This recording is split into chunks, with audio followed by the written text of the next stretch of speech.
Hello everyone, my name is Jamin. Thanks so much for visiting my channel. In this video, I have a Dell Inspiron 15-3511 series laptop. I'm going to take you on a teardown or disassembly tour, show you how to open it up, and many of the various components you can access once you're inside. So first thing, power down your computer the correct way. Make sure it's off and unplugged from your charger. We're then going to flip the computer over to access our bottom case screws. After taking out all the screws shown here, you're going to take a small, flat, preferably plastic pry tool. I say plastic because that's going to scratch your case a lot less than a metal one will. And you're going to go around the seam of the bottom case and pry it off from your computer. Now, don't put your pry tool too far in. You could damage some internal components. Just keep it on the edge. We like using a very thick guitar pick like you can find in most computer repair kits. Go slow but firm, and if you get stuck in a spot, leave it, go to the other direction, and start in the other direction. And it's usually best to start up here near one of these two corners. After you get your bottom case off, this is what you're looking at for the inside of your computer. Now, as a general computer repair side note, whenever I'm working on a laptop in my shop, it's sitting on an anti-static mat. Either that or an anti-static bracelet are great ideas to avoid damaging anything in your computer when you're working on it. If you would like help with any tools or supplies for your computer project, there will be a link below in the description.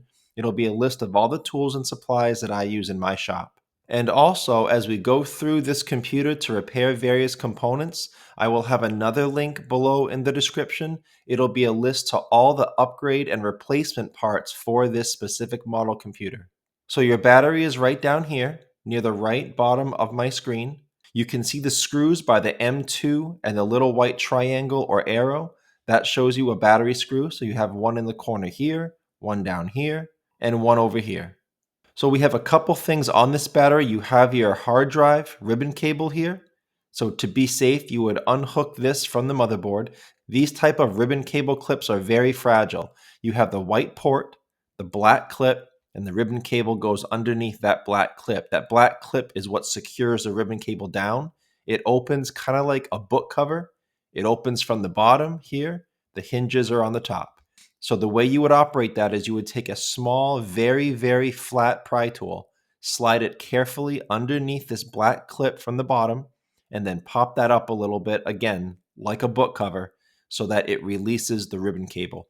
If you break that black clip, you most likely will not be able to find a replacement, which means the ribbon cable will no longer be able to secure into that. So be very careful not to break it. This battery has a part number from Dell of G91J0. It's a 41 watt hour battery, 11.25 volts. I will have that information below in the description if you're looking for your own replacement, but I will also include a battery replacement option in that link I told you about in the description with all the replacement and upgrade parts for this model computer. To unplug the battery from here, you would just use your fingernails or a pry tool on either side of that plug and pull it down, wiggle it down out of that port. We try not to pull on the wires or cables if at all possible in a computer. We just try to pull on the plug. And as a side note, this cable also clips onto the battery here. So if you need to replace the cable for any reason, you would unplug it from here as well. This little bar right here, you would put your fingernail or a pry tool on this bar, slide this bar down, and that will release your battery cable. Then it can pull out of that plug. And as a side note, with a battery replacement operation, if you're here because your computer is not turning on, you can't get any signs of life out of it, it is possible that your battery is bad and needs to be replaced. But a laptop computer should still turn on and work even with a bad battery if the power adapter is plugged in and working.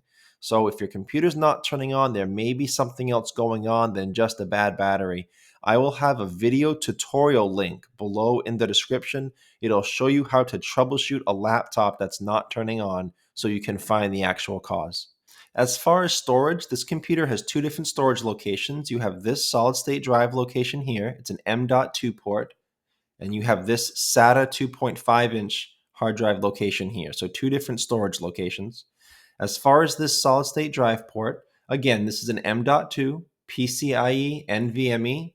I'll have all this information below in the description as well if you're looking for your own replacements or upgrades, but I will also try to include several upgrades for each below in that link I told you about with all the upgrade and replacement parts for this computer. Many of you stock will just have a smaller solid state drive that just comes out to about here and plugs into this port. In order to screw it down, they've used this metal guard to kind of extend its length to screw down here. So to get this solid state drive up, you would undo this screw, take that out, remove the metal guard, and it would reveal this small solid state drive. It's a 2230 solid state drive, and then you would pull it out of this port. Below in the description, I will have a few replacement and upgrade options for this. Most of you will have a 500 gigabyte-ish solid state drive here, the 2230 size, the smaller size. So I will have a replacement 2230 size 500 gigabyte drive, but I will also have a couple full length ones that go all the way out. Maybe I'll give it a terabyte and a 2 terabyte if you're looking to upgrade. And in that case, you wouldn't need this metal guard anymore because the solid state drive itself would go all the way out here. So you would just move this away, screw down the solid state drive right there. As far as this area, again, this is a 2.5-inch SATA SATA port. This is a hard drive, and it's again usually around 500 gigabytes. So I will have a 500 gigabyte replacement option. I'll also have a terabyte and a 2 terabyte upgrade. But you can also upgrade this to a solid state drive. They do make solid state drives in this format, in a 2.5-inch SATA connection format that will fit in here. So I will also include a couple upgrade options for that. Solid state drives, they're faster and they tend to break less often. So not a bad upgrade if you're coming in here. But as we already went over, you would unplug it from the motherboard here over the battery. To get it out, you have these 2 screws on the bottom, these 2 screws on top, and that would release the hard drive in its hard drive caddy. It's this metal thing that holds the hard drive in place. So you would get that up, you would unplug it from this SATA port right there. You just pull that to the right, unplug it. And then to replace the hard drive, you would have 2 more screws on either side. You would undo those 2 screws, and then you can take the hard drive out of that caddy. I guess as a last side note to this type of operation, when you're replacing or upgrading a drive, you may need to install an operating system to that drive afterwards. So I will have 2 video tutorials below in the description. One will show you how you can install Windows 10 onto a Dell computer. The other will show you how to install Windows 11 onto a Dell computer. Okay, so you have 2 RAM stick ports right here, side by side. This computer takes DDR4 RAM. This RAM was PC4-3200AA. I will have that information below in the description if you're looking for your own replacements or upgrades. But below in the description, in that link I told you about with the replacement and upgrade parts, I'll try to have some replacement RAM options there as well. I'll try to have an 8 gigabyte stick as well as a 2-stick 16 gigabyte set if you're looking to replace both sticks of RAM. From what I found on this computer, it maxes out at 16 gigabytes of RAM. So I wouldn't try putting in larger sticks of RAM. It's kind of unfortunate that that's its max RAM. If you find that you upgrade this to a higher RAM amount and the computer sees it and uses it, please let me know. But what I found in this computer was not that. I found that it maxed out at 16, although that's kind of annoying. The way that RAM works, you see a spring-loaded metal arm on either side. To get the RAM out, you would gently pry those apart away from the RAM stick. The RAM will then release, and oftentimes it'll even pop up a little bit. You can grab it right in the middle and slide it out of this port. To get RAM back in, you would slide the RAM back into this port, and you'll notice there's a long section and a short section. So you can't put the RAM in upside down. You can only get it in the correct way. And when it's flush and even, and this gold part is nice and even all the way across, you just press down in the center here. These metal arms will snap onto it and hold it in place. And as a last thing to mention about a RAM replacement or upgrade, I always tell people that you're better off maxing out your RAM and upgrading your solid state drive whenever you can in a computer. They're the easiest and cheapest ways to increase your computer's performance and speed. So just make sure, if nothing else, make sure you have the full 16 gigabytes here, and even consider upgrading your solid state drive or consider upgrading your hard drive to a solid state drive. Here's your Wi-Fi card right up here towards the middle. The specs for this Wi-Fi card, if you're looking for your own replacement, this is a 2220 FX2-A00. Also a 0N33GX WLAN card. I will have that information below in the description if you need it. But I will also include a Wi-Fi replacement card below in that upgrade and replacement parts list that I told you about earlier to make it a little easier and faster to find it for you. But the way that you would access this Wi-Fi card, there's a screw right down here. It holds on this metal bracket. You unscrew that, you remove the metal bracket. The Wi-Fi card can then release and you can slide it down out of this port. After that, all you have attached to it right here in the corner are these two black and white antenna wire. As you can see, they run down here through your hinge assembly. These are just snaps, not plugs. So to get them off, you just pull straight up and off of the Wi-Fi card and they'll snap off. To get them back on, they do need to be at a perfect 90-degree angle to snap those back on. And you are strong enough to damage them if they're not at the right angle and you try to force it. So just be patient, get it at the right angle. They'll snap on easily. It may just take some time. Also, if you are removing these, be careful to run these wires exactly as shown. Either pause this video or take a picture, but some way, make sure you're getting that perfectly run that way, because if you don't, when you put on your bottom case after the operation, you could pinch those wires and damage your Wi-Fi antenna. And I guess the last thing to mention about this kind of operation with a Wi-Fi card, if you're here because you're having Wi-Fi issues, if you can't see any networks, if you can't connect to them, it is possible that your Wi-Fi card is bad and needs to be replaced, but it's also possible that it's something else, driver or system related. So below in the description, I will have a video tutorial showing you how to troubleshoot a laptop that can't find Wi-Fi, so you can rule those things out, possibly fix your issue before opening your computer up and trying a physical replacement like this. So you have one set of speakers here towards the right of my screen that kind of go around the battery, and then they have a wire going all the way down here, the blue and white wire, all the way down to the speaker on the left side of my screen. This speaker on the left then uses the red, white, and blue wires to come across here and plug into the motherboard right there. Now again, we don't pull on wires as much as possible when unplugging things. There's a grip on either side of this plug. You can use your fingernails or a pry tool and wiggle that out of that port.